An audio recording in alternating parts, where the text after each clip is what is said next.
Hello and welcome to episode 5 of the Reef Casa Studio 12 saltwater tank setup.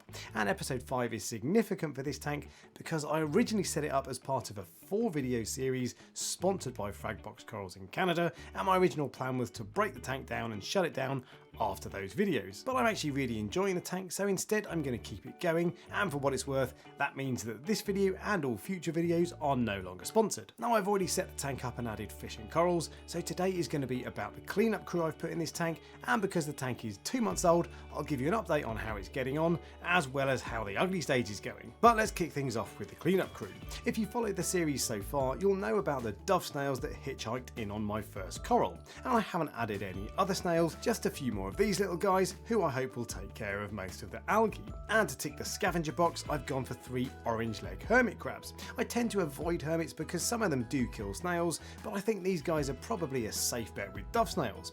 And while the flow in this tank is okay, there are still a few flat spots where uneaten food settles, so I think it's worthwhile having a scavenger to hoover that stuff up. And I've also added a bag of these fancy copepods that I bought from a shop in the UK called Reef Casa. They're called Tigriopos californicus copepods, and I buy these for all my tanks because they have a reputation for being hardy, which means they're more likely to settle and reproduce, and because they eat yummy detritus. So while they are quite expensive, they're the sort of thing that to me feels like a valuable addition to the food chain, especially in a tank where I only added a very small amount of live rock. And for now, that's all the cleanup crew I've added. The tank is pretty clean at the moment with no noticeable algae, so while I do need cleanup crew to keep things that way, if I added any more at this stage, there's a risk they just die of starvation and pollute the tank.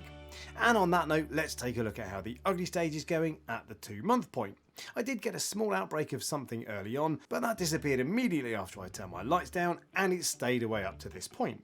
I have turned the lights up now to 30% peak, and my original plan was to end up somewhere around double that level, but my current thinking is that actually 30% peak should be fine long term. I'll only be keeping low light demand soft corals in this tank, and I don't think they need any more light than that. And how that fits in terms of timings for the ugly stage, the Reef Casa looks very similar now to how my Fluval Evo looked at the same point, so while it is early days, I think it's the right thing to keep the lights nice and low, and I can always adapt that if things change. And even though I've only had this tank set up a couple of months, I've already added most of the corals that I'll be keeping.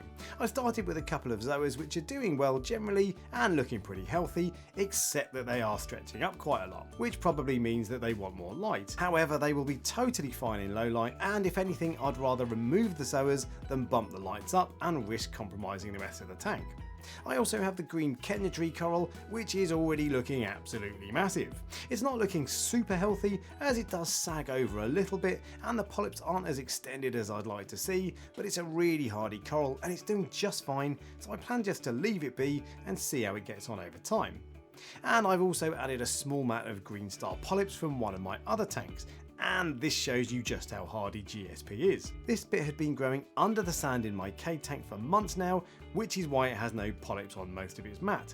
But despite that, it's still alive and kicking, and within a couple of weeks of moving to the Reef Casa, it's already started to show some nice bright green bits. So GSP is hardy, gives flowy movement, and has bright colours that glow under blue lights. If there's a better choice for your first coral, I'd like to see it. And because I seem to have a desire to buy only invasive corals for this tank, I also bought a frag of the dreaded pulsing Xenia. But I don't care what anyone else says about Xenia, it's an absolutely stunning coral, and in this tank it doesn't really bother me if it takes over, so there's no reason not to try it.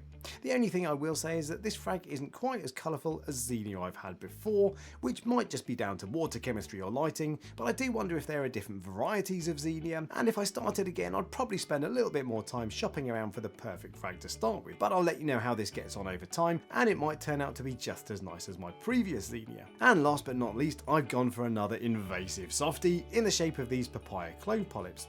This is another coral that I'd never have in my main tank for fear of it taking over, but it's perfectly suited to this tank where I actually want everything to run wild. And it also fits my main criteria for this tank in that I think it's unlikely to get eaten by my little filefish buddy Puff. And on the point of Puff, he's doing really well so far. He feeds enthusiastically and doesn't seem interested in my corals or cleanup crew, and he's just a really cool fish generally with a different character to most. As an example, he sleeps at night by tethering himself to my ammonia alert disc with his teeth, which is why I still have that in the tank long after the cycle is complete.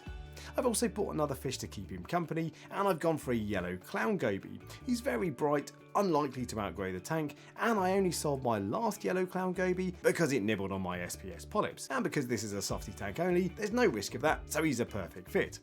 And the two final things to tell you about are to do with equipment. I still haven't added a power head to this tank, as the flow from the return pump seems okay so far, although I do still plan to add one long term, and now I've moved the tank against a wall, it won't look so ugly if I put a power head on that side. However, I have upgraded the return pump. The stock pump that came with the tank kit was an AC pump, so it was a little bit buzzy, and that's why I replaced it with an AI axis that is DC powered and totally silent. Now I do have some concerns about the long-term reliability of this pump, and you can watch my review of it in the top corner of the screen for more details, but for now it kicks out strong flow and means that the tank makes no noise whatsoever.